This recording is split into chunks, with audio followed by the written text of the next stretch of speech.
So I'm quite ill at the moment and probably sound even more apathetic than I do in the usual main channel voiceovers. But I managed to crawl my way to the cinema to go and watch Scary Movie, and I have to say it's probably one of my favourite movies of the year. Yeah, it is a good movie. Um, but that depends on whether you found the previous ones good. If you hated every other Scary Movie and didn't find any part of it funny whatsoever, you will probably not like this movie. You might do. I mean, there's lots of just silly references and jokes and things like that that are quite hard not to go to. That sort of like polite laugh, like, huh, okay, yeah, no. Um, but you might not be giggling like I was in the cinema. Really, the movie is just an hour and a half of how many cameos and how many references can we squeeze in. It's not just cameos and like things to the previous scary movies, but also anything. Clearly, anything that the Wayans brothers were interested in or writing. Like the intro is the whole intro is just a reference to the movie. I can't remember what it's called, but it's the one that has Leonardo DiCaprio and like Sean Penn in it, about the resistance and they're blowing up things and all that stuff. And then there's the karate guy and the family, yeah, all that. So it was like the girl from that is in it. And then the next reference was to like Wednesday with the new introduced young character Tuesday. I don't know why that makes me. It's such an obvious joke and obvious stupid thing to change, but that still got me to giggle. Um, and she was a recurring character throughout as one of the new young characters, the new faces to try and help revive the franchise, which they made fun of because that is something that all franchises that want to revive themselves and get a quick buck typically do. But all the old faces were also still there to appeal to that nostalgia that we all have for the old scary movies. So the plot of the movie is, I mean, I don't really know what the plot of the movie was. I guess it's just Ghostface is back, like the original Ghostface from the first movie with this the Scream mask. And they make sure that they change the mask to reference all the various ones that they had in the previous movies, like the one where it was high, and then the one where it's joking, like the what's up, and then he was on the phone that one. And they make sure all of that's included. It just says, yeah, he's back, and we don't know who it is. It's not Doofy this time, who makes a comeback. And it's just, yeah, a who done it, and it just basically loosely connects it all together in a way that allows them to squeeze as many characters and cameos and references in as possible. Doofy makes an appearance. He comes back, and I have no idea if they've just scrapped the original Doofy twist from the canon lore because he's just playing Doofy, as he is throughout most of the movie, and he's not the killer.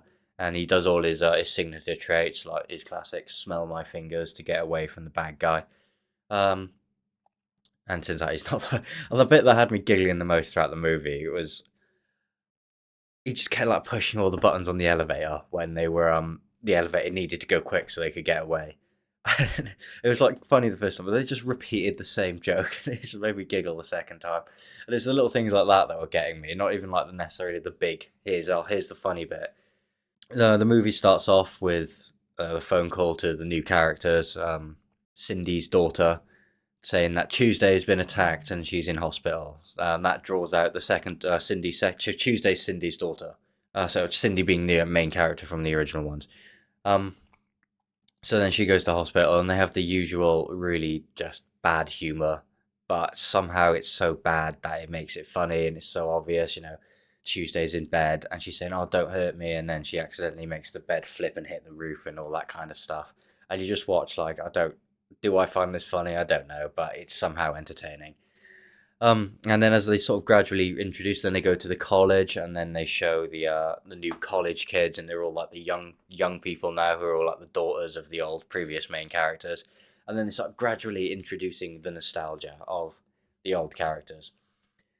I can't remember the names. I'm not very good at this, but is it Sean Wayans? What was his name?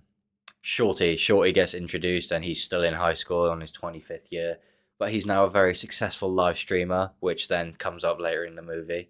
Ray, Marlon Wayans, he goes back to church, and he's trying to convince everyone that he's not gay anymore, even though he clearly is, and that's basically all he does in the whole movie. He's like wasn't really in it that much, to be honest. The other guy, Shorty, was in it a lot more.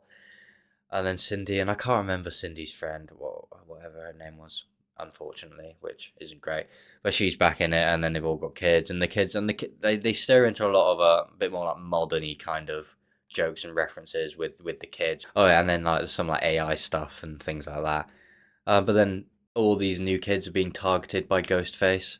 I think it's the gist, and they're the new old characters think it's because uh, Ghostface wants to draw them. Also, Cindy thinks that. So then they all sort of end up coming together and trying to figure out who it is. But really, it's just kind of popping from scene to scene of nonsense. I don't think the story really mattered. It was a very loose thing to tie away, just tie together all these like stupid jokes that clearly they wanted to put in the movie. I'm trying not to spoil it. I'm trying to think of spoilers here because it's only just come out. No one wants a spoiler. Definitely worth watching though. And it goes on, yeah, it just brings up. Even though Kai Cenat, the streamer, he was in it. He goes on stream with Shorty, and they do a whole thing there, and then doesn't end well for him. And then yeah, because Ghostface gets involved in the stream, and I don't know, they just because I don't really watch the streams, but they had like these long things, and they were smacking each other over the head. So I'm assuming that's like a thing that happens on these live streams. And then pretty much every single horror movie that has come out of like the last year, not necessarily the ones come out in the last 2 months, but over the last year was referenced. Mathregan was in it, the dancing robot, the shoes in the train. Weapons with the kids running, that was in it. The Substance, even that was in it. Oh, that was quite funny. And then they do a little White Chicks cameo after that. There was another one that was quite a big one. Scream, obviously, that's most of it. They name drop some things as well. There's a lot of like fourth wall breaking about horror movies and actors in horror movies and not getting Oscars and things like that. Yeah, and it was all really good, and I feel like I got a lot of the references, and I feel like I got a lot of the jokes, and I don't know if that's a good thing because one of the first jokes they make is that these movies aren't funny; they're just a way for white people to feel smart. So I'm definitely in that category, but I think I got a lot of the references because I've seen a lot of the horror movies and general things that have come out over the last year, but I feel like definitely not all of them, and that every scene was probably just some kind of reference to a movie or cameo or something like that, and I probably missed out on half of them. That's just the way those things are. So there'll be plenty of things I haven't picked up on.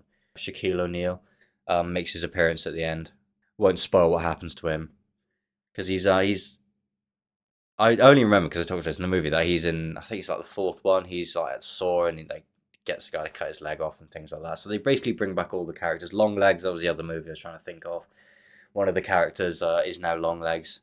Um, a big running theme throughout the movie is black and white. I think they use the N word more than the average Quentin Tarantino movie. I don't know if they set a new record.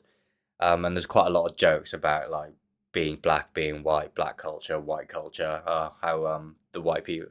I don't even know what the actual thing was. It's whether is it all the white people survive in the movie, or it's like the black people always die first in horror movies, or it's like the black guy's never the killer, or something like that. I'm not really quite sure. But yeah, basically that was quite a running theme throughout the whole thing. But yeah, to be honest, probably one of my favorite movies of the year. I tend to put a lot of emphasis on pure entertainment. So this movie is obviously not winning Oscars for writing or winning awards for that kind of thing. It's not going to go down as the best written or even the funniest movie in history, but it was a really entertaining hour and a half. And I would definitely recommend going and seeing it. It definitely lives up to the older scary movies, particularly the first one, which is the one that's in my head a lot as being quite good. I feel like the other ones maybe aren't quite as good as the first one. But this, yeah, as a revival of a thing, definitely worth a watch. I think that about covers it.